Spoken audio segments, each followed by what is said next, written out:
Hi and welcome back to my channel. Today before we get started on what I'm doing today, don't forget to hit that subscribe button down below. The bell icon will give you post notifications every time that I upload, which is more often. To be honest, at 9:45 a.m. and 5 o'clock p.m. every day, and this is Eastern Standard Time, so I think that makes it 8:45 and 4 o'clock Central Standard Time. I think it's an hour difference. Don't quote me on that. Google it. Google it before you quote me on that and put it in the comments that I was wrong. So I'm telling you right now, I'm not for sure. All I know is it's 9:45 and 5 p.m. 9:45 a.m. and 5 p.m. Eastern Standard Time. Anyway, so today I'm going to be reading some more chapters of Living in Bleach.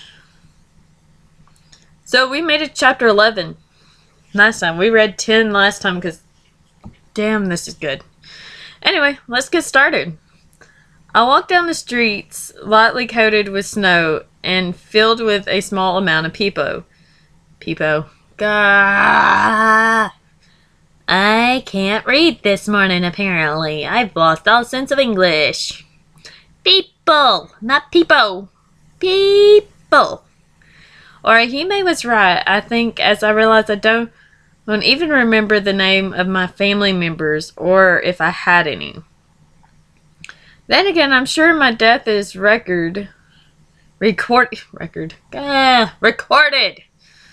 like anyone else's.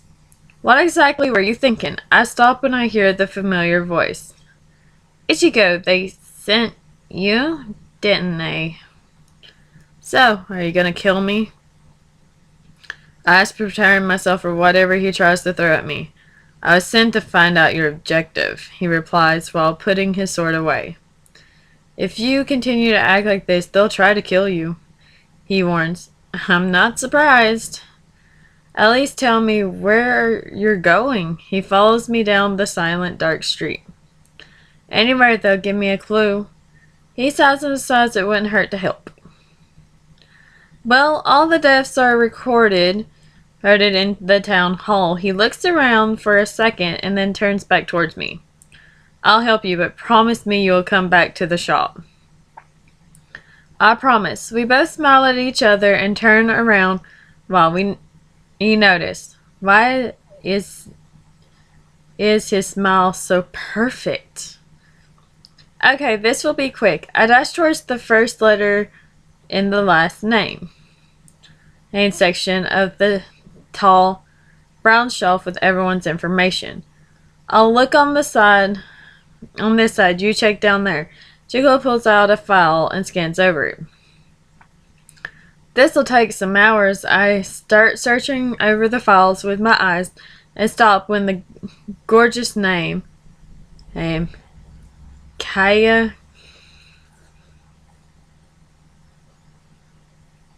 Crocodile. There. Kaya Crocodile. We'll put my favorite game and one of my favorite Pokemon together, so Kaya Crocodile. Damn, I wish I could remember. It's spotted. Ichigo, I found it! I yell, full of excitement.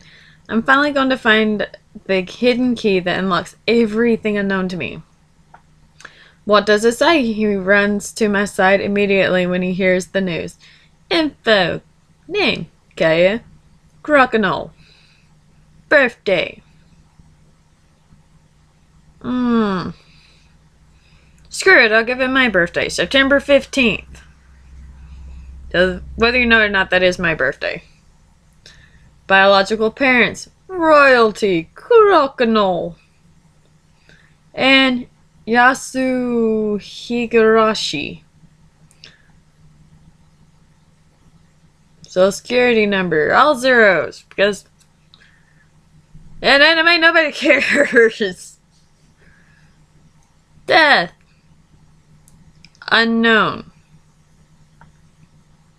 Missing. Last seen going into forest near Blossom Street on November 27th. At least there's a clue, right? I say, stuffing the file in my shirt. You're right, you can't do that. Ichigo says as he spots me tucking the folder in my sweatshirt.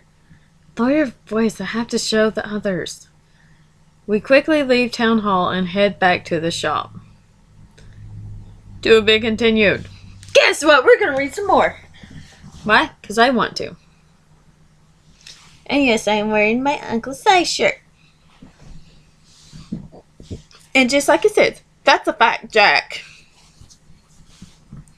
Chapter 12. Well, I'll allow it. Urahara grants me permission to search through the forest. You aren't the one who gives the orders, Toshiro comments while sitting at the small table with the rest of us. You have to get head captain's permission. Then take me to him. I'm sure he'd agree. I stand up and get a bag from the room I was given and put it on. Same time we can all go with her and search for clues. It'll be like we're detectives. Orihime adds with a cheery voice. Not bad. We could agree with that. But what are we looking for? Her dead body, Ichigo's questions? Well, sorta. I'm just going for the crime scene. It helps. I answered. Okay, so we're looking for my body. Does anyone think this is sounding like Misayo now? Minus the curse. He gets this look of confusion that can't be helped. I mean, I can't really explain much. We don't even have a plan, he adds, another comment. Then we'll just improvise, I say, walking outside with the rest of the group.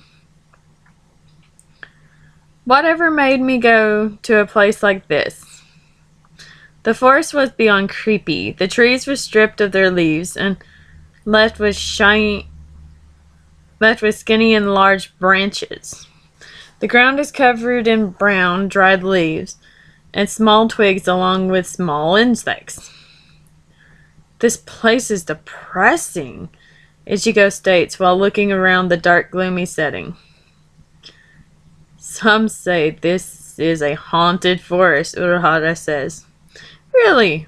Why is that? I say, moving a log from the narrow path. They say at night all the spirits come out and scare the trespassers from their home. He continues on, but I block out his voice as I spot movement ahead.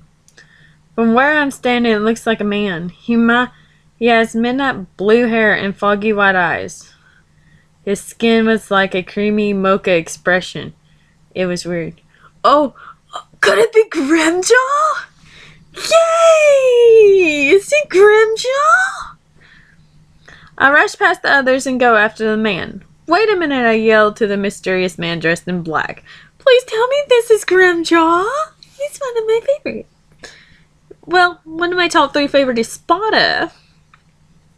Number 1 goes to Coyote Stark. Sorry. I hear the others following, shouting things, but I'm more focused on the person running like a coward. Why is he still running? I stop and grab the nearest stick and throw it at the back of the man's knee. He fell over and gave out a small cry of pain. Thanks for waiting. I have to ask you some. His face was completely different. It went from alright to horrifying. He was like monster. He still had the hair and the eyes, but his skin turned white as a sheet of paper, and his face transformed. He had sharp white teeth with green liquid dripping from them, horns like he was a devil, needles coming out of his face along with his knuckles. What the hell? To be continued. Guess what? We're reading some more. Sounds almost like Grimjaw. Maybe, yeah. I don't know. Chapter 13. What the hell happened to your face? I say below a whisper, but clear as day. I sit back into a bump into Orihime. What is it? She says, also trying to move away. It's you again, the man says, looking me in my eyes. I know you? I stop moving back and take a step forward. You were so young back then, Kaya. Well, that's what your mom yelled when I devoured your little demon soul. Oh, so I'm a demon. That's lovely. Explain again, but this time with things I actually want to hear. The man starts to laugh uncontrollably. How can you not remember your last day? I caught your family of 3 escape into the human world, and I ended you as their punishment. Their faces were priceless. Your blood even got on your dad's shirt, and he lost it then. I'm still confused, so I'm a demon. We were told you'd be the most powerful one. So you killed her because you were cowards and scared of what she could do, Ichigo says, drawing his zanbato. On the orders of the queen, who actually her grandmother, wicked, right? He gives a little laugh and launches towards Ichigo, who easily slices off his arm. She's like the rest of us, but her powers are beyond powerful. She was to be crowned. His arm grew back, and this time it had shiny metal around it. His hand creates this purple light, and he dashes past the others and touched my forehead. He's quick, Orihime says, terrified and worried for everyone. Reign over the frosted heavens, Hanamaru. Toshiro strikes the man, but the ice dragon isn't even close to catching the man. His speed is his advantage, Toshiro says, looking over the man, who was now releasing a dark aura. I'm only helping, the man smirks, says he glances at my now unconscious body. I was on the ground and unconscious, but my eyes were still open, and a neon sky blue glow replaced my eyes. What's happening? These memories, pictures, lots of information filled my head. It was like my memories were coming back along with other useful things, like my capabilities. It's all clear now. I know who killed me and why. I know why I never fitted in with the other people in this world. I'm not human at all. I'm a demon that was born to be a leader. I was given more than 1,000 more abilities than any other. I can even take their souls out of their bodies or either heal them under a second. I'll use this to get revenge and restore the bond that was formed with my parents and myself, even if they did give up on me 15 million years ago. But first I'll have to handle a major issue that I have with my grandmother. My new objective is to find this queen and end her. I promise she will suffer every second for her hint of her death. I'll even keep her alive for a whole hour to fill it. To be continued. Whoa, this is taking a turn. From sweet and lovable to I'm gonna get you. Chapter 14. What the hell did you do to her? Ichigo screamed while charging towards the white powerful demon. Gave her memory back. In fact, it's one thing I'm known for. He stopped Sangetsua's blade with his bare hands and sent Ichigo flying back. A giant crater is created as Ichigo sinks down to earth. Toshiro then strikes from behind and actually makes a deep wound. I'm actually here to help, but of course the fight has to occur in order for me to explain myself. His wound quickly heals, and he draws the sword from his own flesh. The faces of the Reapers show that they are disgusted by this and determined to end him. This can't be good. Urahara says, watching his actions. My name is Jin Hayoshi. I am a man who is destined to destroy you. He holds up a blue sword lined with black leather. The blade was a medium length, with one sharp side and the other blunted. Neat. It was pretty neat. He aims for Toshiro and holds nothing back. He wants to prove his strength even though it's not needed. Instead of dodging, Toshiro uses his sword to keep Jin's blade from reaching him. You're rather cocky for a guy who thinks he's powerful since he devoured a child's soul. He has a serious look on his face, and his voice shows how irritated he feels. Jin lets a smile appear on his face as he and Toshiro both try to add more force to their next swords. As soon as Kaya awakens, she'll remember everything, and when that happens, I'll manipulate her to help me earn my rank that was stole from me. Toshiro calls Hanamaru and actually freezes Jin's left leg to the ground. He then backs away a bit to hear his evil plan. You're an idiot if you believe that'll work. Huh?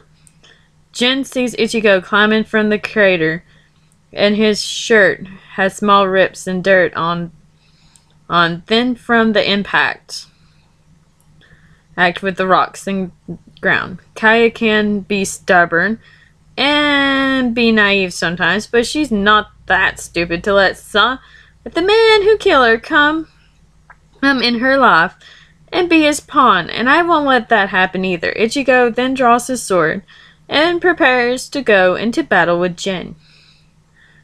Bangay! He shouts, causing his sword to no longer be curved, but more usual and all black. His clothing was a bit common, except it was more fitted and black. This power I am feeling, it intrigues me. You'll be more challenging, but I'll still have you eaten dirt in the end. Jin once again shows his cockiness. Ichigo, be careful, Orihime says, holding my head that was currently on her lap. To be continued. Next chapter! One more chapter can't hurt. No, one more no hurt. I gotta read one more, and you guys know that. 15! Is that all you got? Jin asked Ichigo, who was currently pulling himself off a broken willow tree. Kaya, put up a better fight before I slit her little throat. Jin starts to laugh uncontrollably. Getsuwa Tencho. Ichigo strikes down Jin with one blow and he falls down to earth. As he falls, blood escapes from his deep wound. Is it over? Inoue asks to herself, but out loud. Ichigo, along with Toshiro, walks to Jin's injured body and observes the scene that lies in front of them. Ha ha! I'm invincible! Ha ha ha! When I took her soul, her powers followed. Ha ha! I'm the strongest man in the world. Eee! Like before, Jin's body heals at a fast rate, and his skin is better than it was before. How is this possible? Toshiro questioned, stepping back and holding out his sword. What kind of power is this? He thought as he called out to his sword. The skies turn gray and the weather drops. It was already -2 degrees outside, so it only made the environment freeze in a faster rate. Give it your best shot. I already told you I'm unstoppable. Jin stands and does not move a muscle. Toshiro is not surprised by his cockiness and continues on with his attack. Ichigo, take the others and get away from this area unless you want to die, Toshiro warns. Ichigo nods and rushes to Inoue and I. He lifts my body off the ground and rushes us to safety. Snow starts falling from the sky and Jin isn't bothered at all. In fact, he even laughs like a child and waits for it to calm down. Just to think you're going to die in this beautiful snowstorm. You're a lucky one, Jin jokes. He holds out his hand and lets a snowflake fall into the palm of his hand. It was his biggest mistake. The snowflake turns into this beautiful flower that continues to blossom until its slick, icy petals spread across his entire hand. Jan grunts and tries to peel the flower of his now cold skin, but struggles terribly as more appear on his body. Pretty soon, he is a mere frozen statue with the look of demon desperate to survive. The skies no longer have above average amount of gray clouds hovering over the continent. It's over, Toshiro says, putting his sword back into its sheath. He walks away, following the path he has seen Ichigo take. When he's a few minutes away, the ice around Jin starts to crack. Well, this is all the time I have for today, for this video. So, don't forget to like, subscribe, join, and become a member of the Mysterious Family, and I will see you guys in the next video. Bye-bye!